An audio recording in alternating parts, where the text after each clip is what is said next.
राज्यात गुटखा बंदी असतानाही तरुण पिढीचा आरोग्याशी खेळ सुरूच। शाळा आणि महाविद्यालयांच्या अवघ्या 100 मीटर परिसरात गुटखा तंबाखूची उघड विक्री आणि प्रशासन मात्र अद्यापही गाढ झोपेत। विधानसभा अधिवेशनात आमदार ठाकूर यांनी हा मुद्दा जोरदारपणे मांडत तरुणांना व्यसनाच्या खाईत ढकलणाऱ्या गुटखा माफियांना सरळ आव्हान दिलं आहे। त्यांची स्पष्ट मागणी शाळा व महाविद्यालयाच्या परिसरातील पानटपऱ्यांवर कायमस्वरूपी बंदी व कठोर कारवाई, अवैध धंदा करणाऱ्या गुटखा माफियांवर मोक्कासारखी थेट कठोर शिक्षा, FDA आणि पोलीस यांचे संयुक्त विशेष पथक नेमून नियमित धाडी। गुटखा बंदी केवळ कागदावर नको, कारवाईनेच दिसली पाहिजे।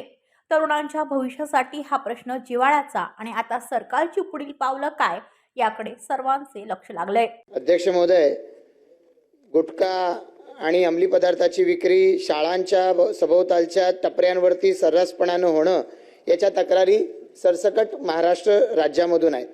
पण अध्यक्ष महोदय, या संदर्भामध्ये जे उत्तर दिलेलं आहे की त्याच्यामध्ये या शाळा आणि महाविद्यालयाच्या 100 मीटर परिसरामध्ये गुटखा, तंबाखू, सिगरेट विक्री करणाऱ्या पानटपऱ्या, जनरल स्टोअर, किराणा दुकान यांचं अतिक्रमण काढण्याकरता स्थानिक स्वराज्य संस्था, ग्रामपंचायत, नगरपालिका, महापालिका यांच्यासोबत पोलीस ठाणे प्रभारी यांनी पत्रव्यवहार करावा आणि संयुक्त कारवाई पथकं नियुक्त करण्यात आलेली आहेत असं उत्तरात म्हटलंय।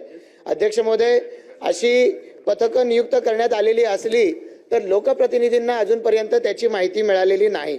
त्यामुळे प्रत्यक्षरित्या या आदेश जर झाला असेल तर त्याची अंमलबजावणी कधी होणार, किती कालावधीमध्ये असं पथक नियुक्त केलं जाणार आहे आणि असं पथक नियुक्त केल्याचे नाव, नंबर यांच्या संदर्भातली माहिती त्या शाळा महाविद्यालयांच्या परिसरामध्ये लावण्याची आवश्यकता आहे। अध्यक्ष महोदय, मग जसं माहिती अधिकाराचे फलक लागलेले असतात तसं या फलक, त्याचे सदस्य, त्यांचे कॉन्टॅक्ट नंबर्स, जिथे तक्रार केली पाहिजे असे नंबर्स, असे फलक त्या शाळांच्या परिसरामध्ये लावले जाणार का?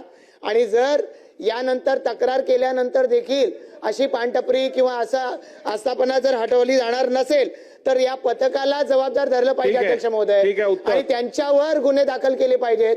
असे गुन्हे दाखल केले जाणार का? ब्युरो रिपोर्ट, नवी मुंबई, पनवेल वार्ता न्यूज। आपल्या परिसरातील बातम्या आमच्यापर्यंत पोहोचवण्यासाठी स्क्रीनवर दिलेल्या क्रमांकावर संपर्क साधू शकता।